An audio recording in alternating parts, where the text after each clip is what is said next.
Hello everyone, this is Maureen and welcome back to another day of sharing, praying through the darkness. Have you ever wondered why, as a child and even as an early adult, our parents put so much importance on going to church? Do you know why? Because we as Christians were built for community. We were built for sharing with one another, helping one another to grow our faith. I mean, stop and think about it just a little bit. What happens to you when you stay home all by yourself day after day after day? You become just depressed, don't you? I mean, when you don't socialize with other people, and only rely on your own strength to get you through. That's not what God wanted. Now, yes, we can survive on our own because we have the Holy Spirit to get us through everything. But that was not what God intended. God intended for us to be with like believers, to share our problems, to share our joys, and not only to share with others, but also to be the receiver of their shares as well. You know, doesn't it feel good when you can unburden a problem to somebody else? I mean, because whether you have the answer or you've already figured it out, isn't it always nice to get a second opinion, so to speak? Or share your problem and see if someone else has a different solution, a different way of looking at things. It is the same in the Christian life.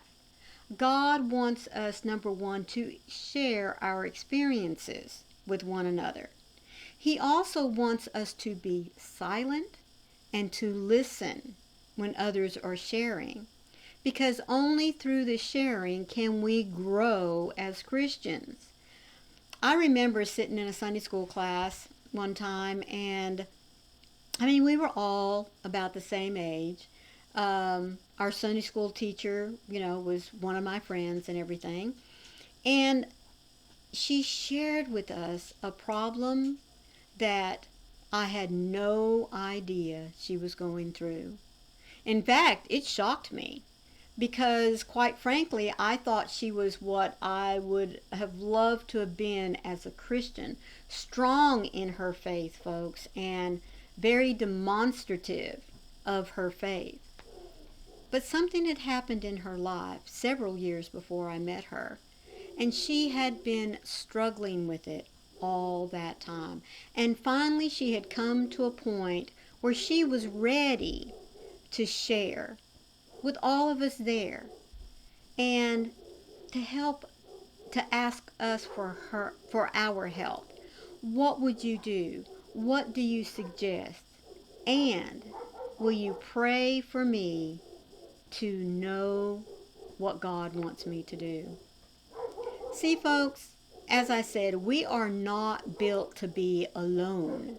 We are built to be a community. So whether you attend church regularly, or you have an online study class that you go to, or you even worship online, you need to really work into your routine the idea of listening, of sharing, of community through the love of Jesus Christ.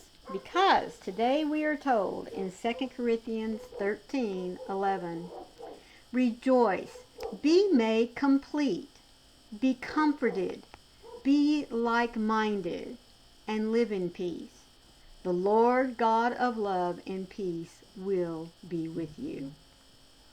When I live in isolation, God, everything seems more concentrated. Sadness has nowhere to go but to steep in my soul, and I must rely on my own reserves to get by. The problem with this is that I was never meant to be alone. A shared burden is less heavy, and comfort from a friend is priceless. When I find people I can trust, it takes practice to remain vulnerable enough to share the realities of my hardship. It is important to have people who are leaning into faith with me because together we become like iron, sharpening each other as we live with openness. I will experience you even more in deeper ways as I share life with others who are also leaning into your love. Father, I see that you have created me for community. Where I am isolated, would you provide safe people with whom I can grow? I don't want to live relying solely on my own strength and resources. I know that I have a limited life if it is not in connection with others. So help me to see how I can be more open and loving with others in your way. See, we are not meant to be alone. We are meant to be part of a community that has the like-mindedness of one loving God, accepting Him as our Savior, relying on Him to be our comforter and our healer, to be our best friend, and then to share all that God is to us with others who have the same like mind. Thank you so much for joining me today to hear these words that, again, come to us from this little blue book put out by Broad Street Publishers. As always, that link for you is down in the description box. All you have to click on it if you're looking for a book that gives you just some really good, quick devotionals that kind of help the juices going when you find that you need to have a moment alone with God.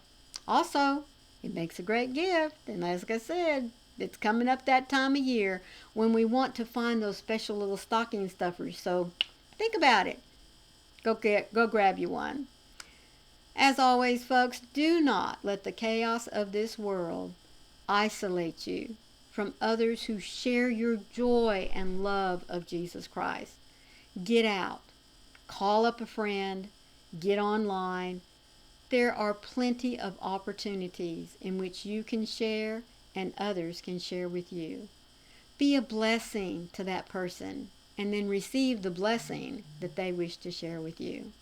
And remember, folks, I love you. I'll see you tomorrow. Bye.